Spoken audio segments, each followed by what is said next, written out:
안녕하세요. 수박겉핥기입니다. 오늘은 헤로도토스의 역사 제8권 우라니아를 다룹니다.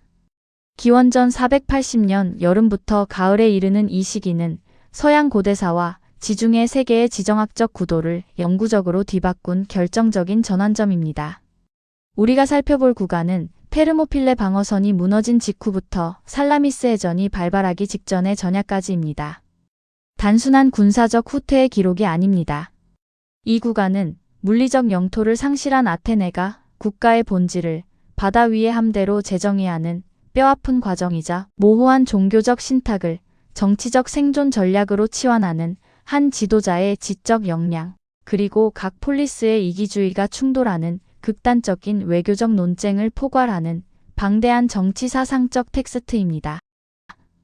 페르시아 제국의 왕 크세르크세스 1세가 이끄는 거대한 원정군이 그리스 본토를 침공했을 때 이를 저지하기 위해 형성된 그리스 도시국가들의 연합은 끊임없는 내부 분열과 전략적 이견에 시달렸습니다. 기원전 480년 여름부터 가을의 이 시기 그리스 도시국가 연합이 직면했던 것은 단순한 군사적 위기가 아니라 아테네가 수백 년 묵은 자신의 정체성 자체를 근본부터 다시 물어야 했던 실존적 도전이었습니다. 오늘 영상에서는 헤로도토스의 텍스트와 현대 역사학, 비문학, 그리고 서사학적 비평을 종합하여 이 중대한 전야부의 역사적, 정치적, 군사적 의미를 살펴보겠습니다. 먼저 사건의 흐름을 큰 그림으로 짚고 넘어가겠습니다. 기원전 480년 8월 페르시아의 남하를 저지하기 위한 그리스 연합군의 초기 대전략은 육상과 해상 양면에서 동시에 전개되었습니다. 스파르타의 왕 레오니다스가 이끄는 소규모 육군은 테르모필레의 좁은 협곡을 방어했고, 동시에 스파르타의 에우리비아데스가 총사령관을 맡은 그리스 연합함대는 에우보이아 북단의 아르테미시온 해협에서 페르시아 해군의 남하를 막아내고 있었습니다. 그러나 이 양동방어 전략은 테르모필레의 붕괴와 함께 산산조각이 났습니다. 이후 사태는 빠르게 전개됩니다. 9월에는 아테네 주민들의 전면 대피와 아티카 함락, 그리고 살라미스 해협에서의 연합군 재결집과 격렬한 전략회의가 이어집니다. 테르모필레에서 레오니에다스 왕과 300명의 스파르타 전사들을 포함한 그리스 방어군이 전멸했다는 소식은 통신병 아브로니쿠스를 통해 아르테미시온의 연합함대에 즉각 전달되었습니다. 육상 방어선이 무너짐에 따라 페르시아 대군이 아티카와 보이오티아 방면으로 곧장 밀고 내려올 수 있는 육로가 열렸고, 아르테미시온 해협을 사수하는 것은 더 이상 전술적 의미를 갖지 못하게 되었습니다. 결국 그리스 연합함대는 지체 없이 닻을 올리고 남쪽으로의 철수를 감행했습니다. 이 철수 과정에서 아테네 함대의 지휘관 테미스토클레스는 주목할 만한 행동을 취합니다. 그는 페르시아 함대의 복무 중인 이오니아계 그리스인들의 이탈을 유도하거나 최소한 크세르크세스의 의심을 사게 할 목적으로 식수장의 바위마다 그들의 조국이 그리스임을 상기시키는 선전 문구를 새겨 넣는 심리전을 전개했습니다. 함대의 질서 있는 남하를 주도하면서 적진을 향한 심리전까지 동시에 펼친 것입니다. 함대가 남하하여 아테네 인근의 살라미스 섬에 정박했을 때 아테네인들은 펠로폰네소스 동맹군이 보이오티아 평원에 진을 치고 페르시아군이 아티카 진입을 막아줄 것이라는 일말의 기대를 품고 있었습니다. 그러나 현실은 참담했습니다. 스파르타를 위시한 펠로폰네소스 국가들은 아테네인들의 기대와는 정반대로 아티카와 중부 그리스 전체를 사실상 포기하는 고립주의적 결정을 내렸습니다. 그들은 펠로폰네소스 반도 방어에만 전념하기로 합의하고 코린토스 지역을 가로지르는 거대한 방벽을 축조하며 스키론의 길을 파괴하는 데 군사력을 집중하고 있었던 것입니다.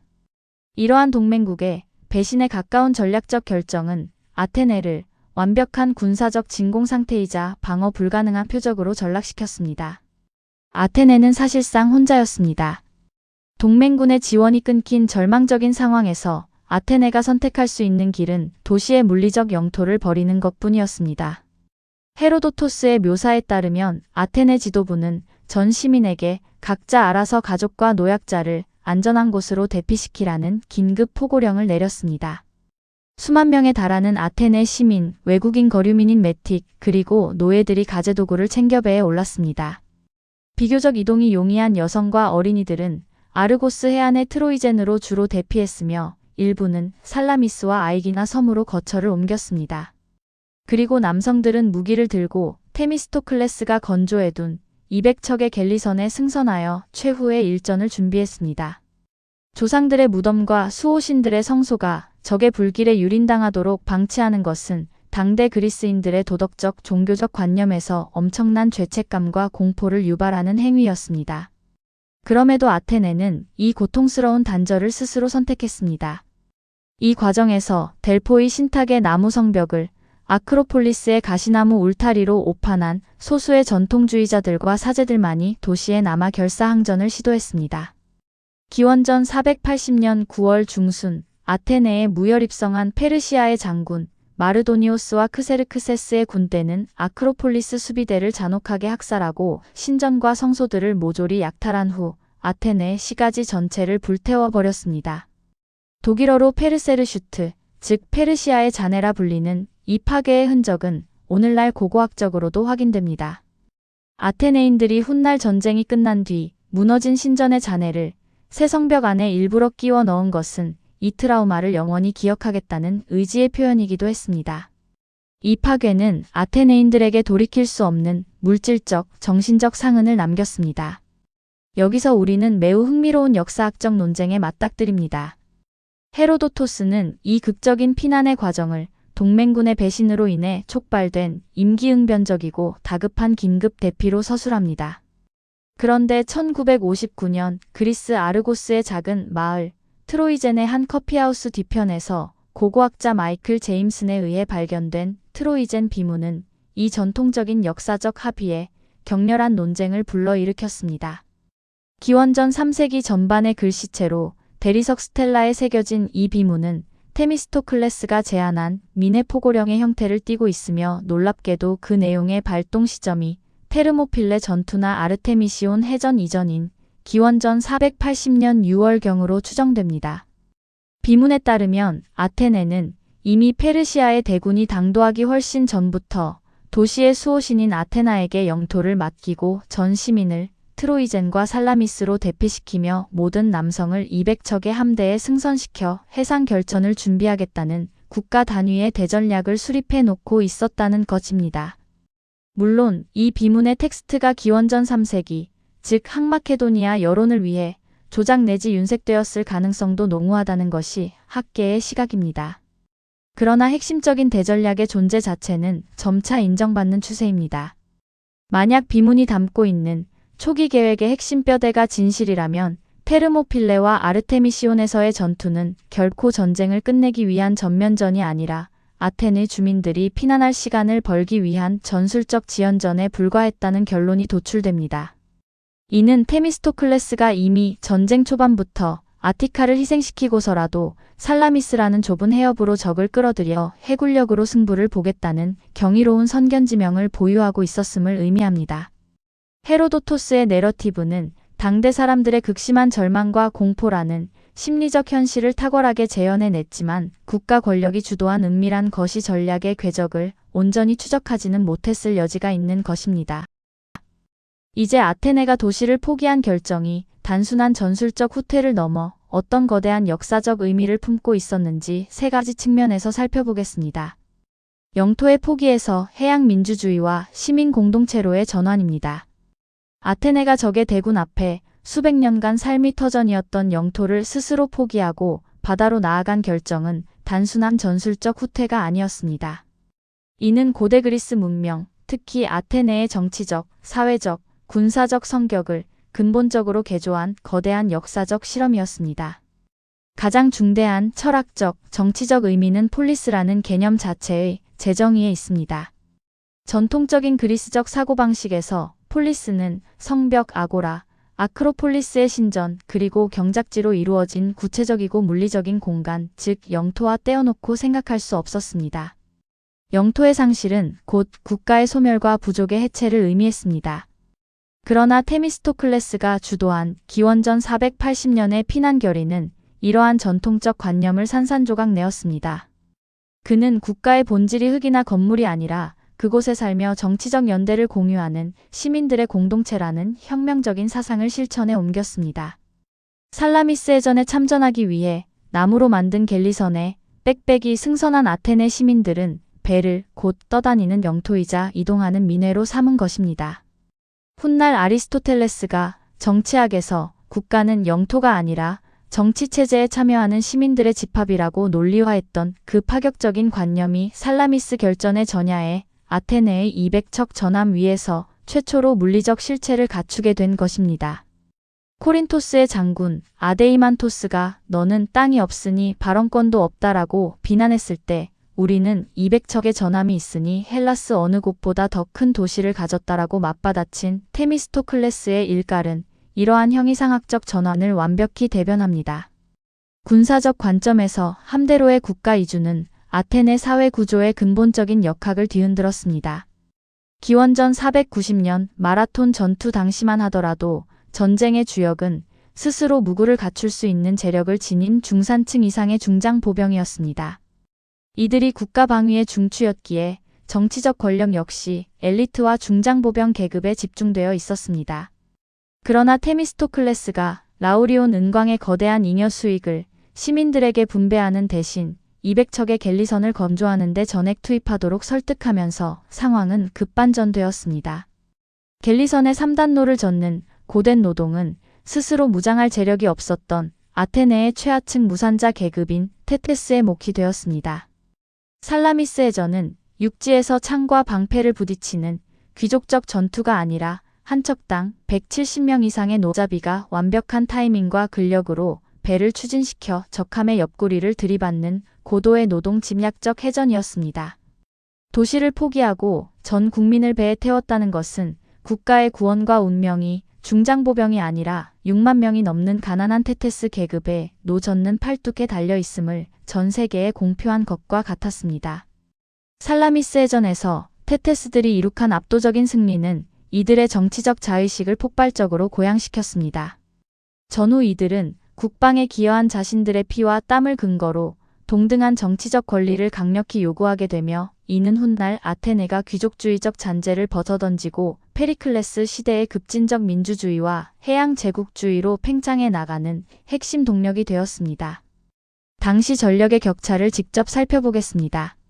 그리스 연합 함대의 규모는 약 371척에서 378척이었습니다. 반면 크세르크세스가 이끄는 페르시아 함대는 최소 600척에서 현대적 추산으로도 800척에서 1200척에 이르는 절대적 수적 우위를 점하고 있었습니다. 게다가 페르시아의 페니키아계 전함들은 선체가 가볍고 기동성이 매우 뛰어났습니다. 만약 펠로폰네소스 동맹의 주장대로 넓은 바다인 코린토스 지역 외해에서 맞붙는다면 수적 우위와 속도를 앞세운 페르시아 함대에 의해 그리스 함대는 쉽게 포위되어 괴멸될 것이 자명했습니다. 이 냉혹한 숫자들이 테미스토클레스가 살라미스 해협을 결전의 장소로 고집했던 바탕이었습니다. 베리 스트라우스 등의 군사사학자들이 면밀히 분석한 바와 같이 테미스토클레스는 대병력을 운용하는 페르시아의 가장 큰 약점이 바로 그 거대함에 있음을 간파했습니다. 아티카 본토와 살라미스 섬 사이의 해협은 매우 폭이 좁고 조류가 복잡했습니다.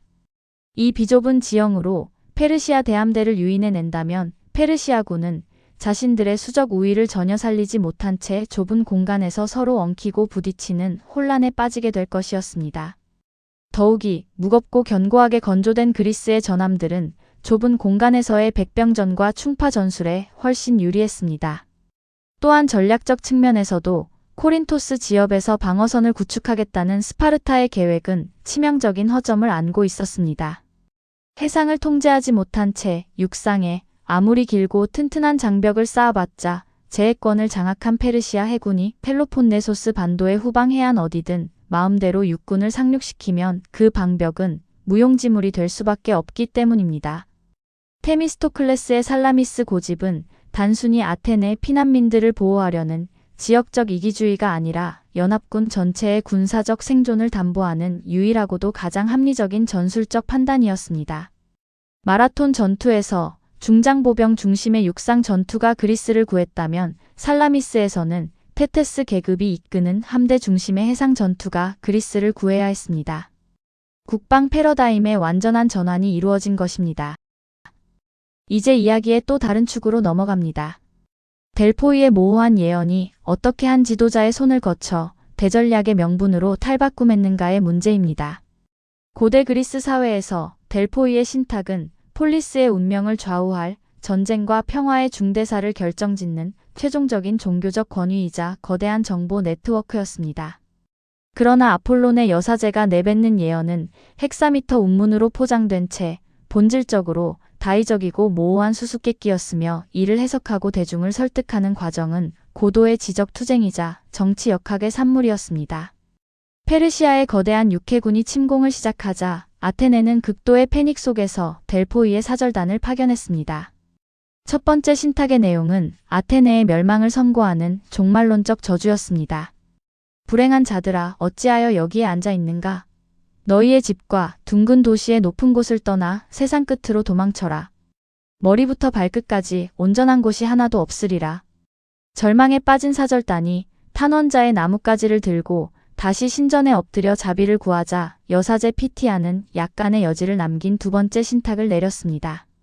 모든 것이 적의 수중에 떨어질지라도 오직 나무 성벽만이 결코 파괴되지 않고 너희와 너희 자식들을 구원할 것이다.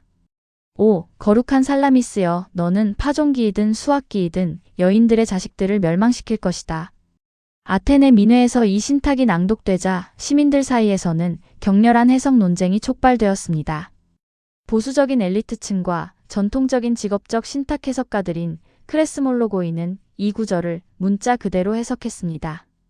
과거 아테네 아크로폴리스 주변에 나무로 된 가시 울타리가 있었음을 상기시키며 나무 성벽은 아크로폴리스 방어벽을 의미하므로 도시를 버려서는 안 되며 그곳에서 농성해야 한다고 강력히 주장한 것입니다.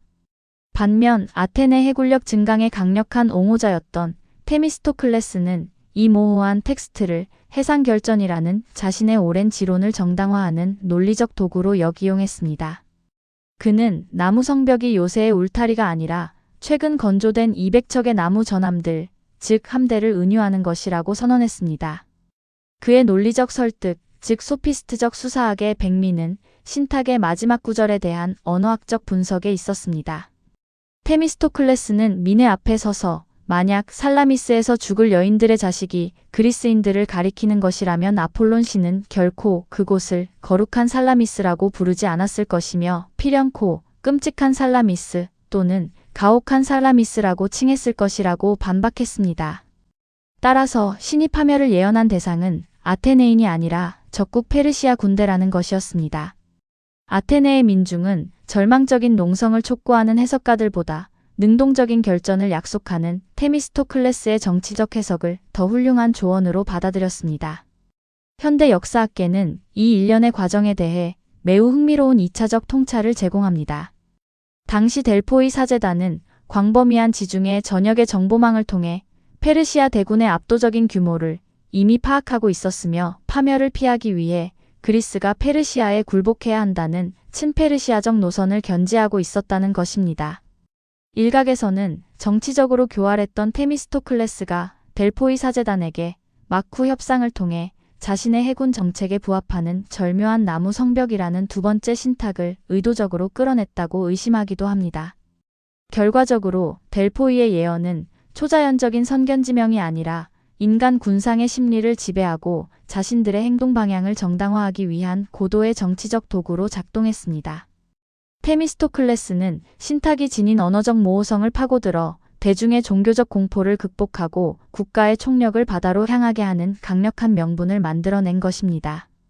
테미스토클레스의 종교적 심리전은 비단 델포이 신탁 해석에 머무르지 않았습니다. 도시에 짙게밴 애착으로 인해 대다수 시민들이 피난을 주저하고 있을 때 아크로폴리스 신전에서 기이한 사건이 발생했습니다. 헤로도토스의 기록에 따르면 아테네인들은 자신들의 아크로폴리스 지하에 도시를 수호하는 거대한 신성한 뱀이 살고 있다고 믿었으며 여사제들은 매달 이 뱀에게 꿀과자를 제물로 바쳐왔습니다. 그런데 엑소더스가 논의되던 그 중대한 시점에 언제나 사라지곤 했던 꿀과자가 전혀 입도 되지 않은 온전한 상태로 발견되었습니다. 아테나의 여사제는 이를 민회에 보고하며 수호신인 아테나 여신조차 뱀의 형상을 버리고 이미 아테네를 떠나 바다로 나아갔다고 선포했습니다. 이 충격적인 징조는 피난을 망설이던 시민들의 마음을 완전히 꺾어 놓았고 사람들은 앞다투어 짐을 챙겨 함대에 오르기 시작했습니다. 헤로도토스조차 이 사건을 서술하면서 아테네인들이 뱀이 마치 정말로 거기에 존재했던 것처럼 달마다 제물을 바쳤다라고 덧붙이며 특유의 회의적인 어조를 숨기지 않았습니다. 플루타르코스를 비롯한 후대의 문헌과 현대사학계는 이 뱀의 실종 사건이 테미스토클레스와 여사제가 미략하여 꾸며낸 철저한 상징 조작이자 종교적 사기 극일 확률이 매우 높다고 분석합니다.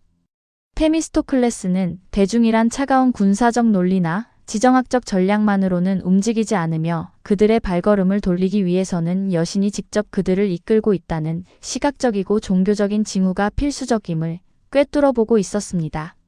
신탁의 해석부터 뱀의 기적에 이르기까지 살라미스 전야의 종교적 풍경은 초자연적 개입이 아니라 치밀하게 계산된 인간 지성의 정치적 선전 그 자체였습니다. 이제 살라미스 결전 전야의 마지막 그리고 가장 극적인 장면으로 넘어갑니다. 기원전 480년 9월 하순 페르시아 함대가 살라미스 근해에 팔레론만에 포진하고 아테네 아크로폴리스에서 피어오르는 검은 연기가 살라미스 섬까지 관측되자 그리스 연합 함대 지휘부 내부에서는 극심한 공포와 분열이 폭발했습니다. 살라미스에서 페르시아 해군을 맞이할 것인가 아니면 코린토스 지역으로 후퇴할 것인가를 둘러싸고 벌어진 작전 회의는 헤로도토스 역사 8권의 서사적 정점을 이룹니다. 이 회의장에서 표출된 각 폴리스의 입장 차이는 헬라스 연합군이 얼마나 취약하고 파편화된 기반 위에 서 있었는지를 여실히 보여줍니다.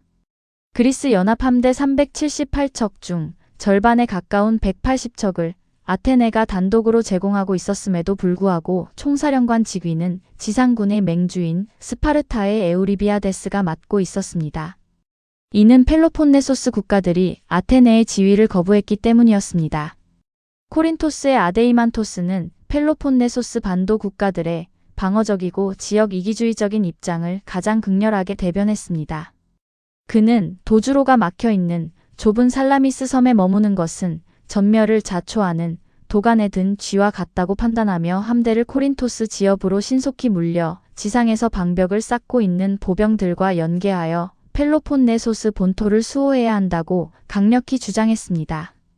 총사령관 에우리비아데스 역시 기본적으로는 펠로폰네소스 방위를 최우선으로 여기는 스파르타인이었기에 아테네 함락 소식을 듣자마자 겁에 질려 다수의 의견에 따라 코린토스로 철수하려 했습니다.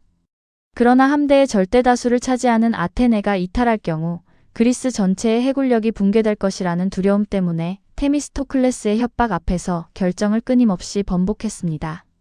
테미스토클레스는 함대가 지역으로 후퇴할 경우 각 폴리스 출신의 선원들이 공포에 질려 지휘관의 통제를 벗어나 각자의 고향으로 흩어져 버리는 최악의 와해 사태가 벌어질 것이라 경고했습니다.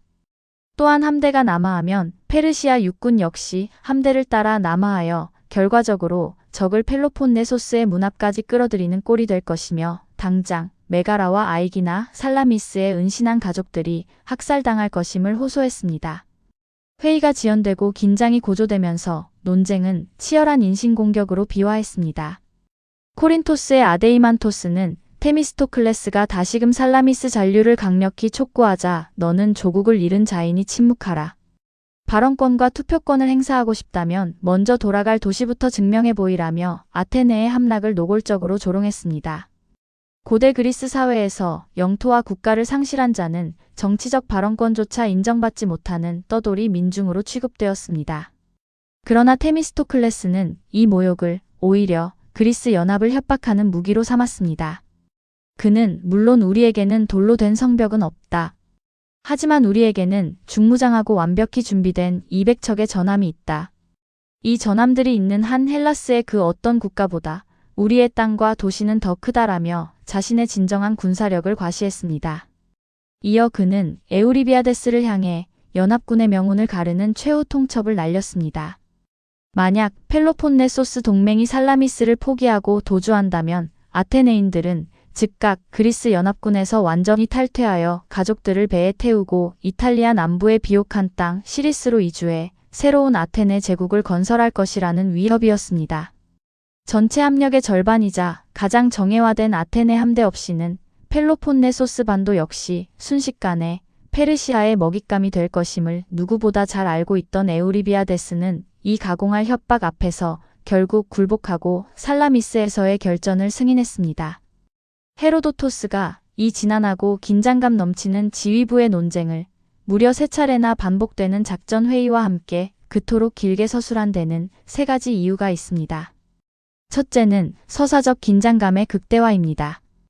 호메로스의 서사시적 기법을 역사서술에 도입한 헤로도토스는 적의 함대가 코앞에 닥친 절체절명의 순간에 오히려 사건의 진행 속도를 급격히 늦춥니다.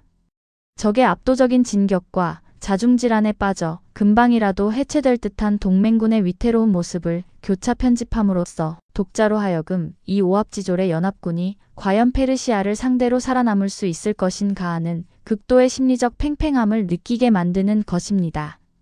둘째는 역사의 동인으로서 인간의 동기와 설득의 부각입니다. 동방의 제국이 신격화된 왕의 일방적 명령과 채찍으로 통제되었다면 그리스인들은 위기 속에서도 토론하고 반목하며 끝없는 설득과 강압적 언사를 통해 움직였습니다. 헤로도토스는 살라미스의 기적적인 승리가 신들의 일방적인 은총이 아니라 각자의 생존을 갈구하는 이기심과 두려움을 간파하고 이를 통제해낸 테미스토클레스의 경이로운 지적, 수사학적 역량에서 비롯되었음을 설파하고 있습니다. 셋째는 그리스 연대 의식의 모순에 대한 경고입니다. 조국의 존망을 둔 위기 앞에서도 사사건건 충돌하며 반목했던 아테네와 스파르타, 코린토스의 이기적인 모습은 훗날 반세기도 지나지 않아 펠로폰네소스 전쟁으로 서로의 목에 칼을 겨누게 될 비극적 미래를 섬뜩하게 예견하는 복선으로 기능합니다. 해양 민주주의 제국으로 팽창하려는 아테네와 육상 고립주의를 고집하는 펠로폰네소스 사이에 메울 수 없는 전략적 이념적 간극이 이미 이 살라미스의 거친 파도 앞에서 싹트고 있었던 것입니다. 폭풍 전야의 정적 속에서 그리스의 운명은 이제 토론이 아닌 바다 위에서 결정될 순간을 맞이했습니다. 오늘 우리가 살펴본 테르모필레 붕괴부터 살라미스 해전 전야까지의 일련의 사건들은 단지 전쟁의 부차적인 사파가 아니라 서구 문명의 궤적을 바꾼 핵심적인 역사의 본전입니다. 아테네는 펠로폰네소스 동맹의 노골적인 지역 이기주의에 철저히 버림받았지만 역설적으로 이 고립이 아테네를 새로운 차원의 국가로 도약하게 만들었습니다. 테미스토클레스라는 불세출의 전략가 주도하에 아테네인들은 수백 년 묵은 신전과 영토라는 물리적 껍데기를 미련 없이 불길 속에 던져넣고 시민과 함대라는 진정한 폴리스의 본질로 거듭나는 길을 택했습니다.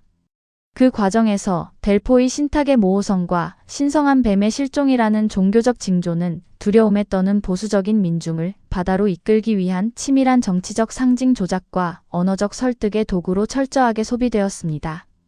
그리고 연합함대 지휘부 내부에서 벌어진 끔찍한 분열 양상과 도시 없는 자라는 모욕을 200척의 함대가 곧 가장 거대한 도시라는 힘의 과시로 맞받아치며 동맹의 이탈을 막아낸 이 회의는 살라미스 해전의 군사적 승리가 전투 이전에 이미 외교와 지독한 심리전을 통해 확보되었음을 증명합니다. 나아가 이 전쟁을 치러낸 최하층 민 노잡이 테테스들의 부상은 훗날 급진적 민주주의와 델로스 동맹이라는 아테네 해양 제국주의를 낳는 거대한 모태가 되었습니다. 결론적으로 헤로도토스가 직조해낸 살라미스 전야의 풍경은 단순히 전술적 후퇴를 기록한 군사사를 넘어 고대 그리스의 종교, 정치, 사회 제도가 일거의 용광로처럼 녹아내리고 재구성되는 현장을 포착한 위대한 정치사상적 텍스트로 평가되어야 마땅합니다. 오늘 영상은 여기서 마무리하겠습니다. 다음 시간에는 살라미스 해전 당일의 전투 그 자체를 다루게 됩니다. 전야의 혼돈과 분열 끝에 좁은 해협으로 몰아넣은 페르시아 대함대와 180척의 아테네 전함이 이끈 그리스 연합군이 실제로 어떻게 싸웠는지 살펴보겠습니다. 수박겉핥기였습니다.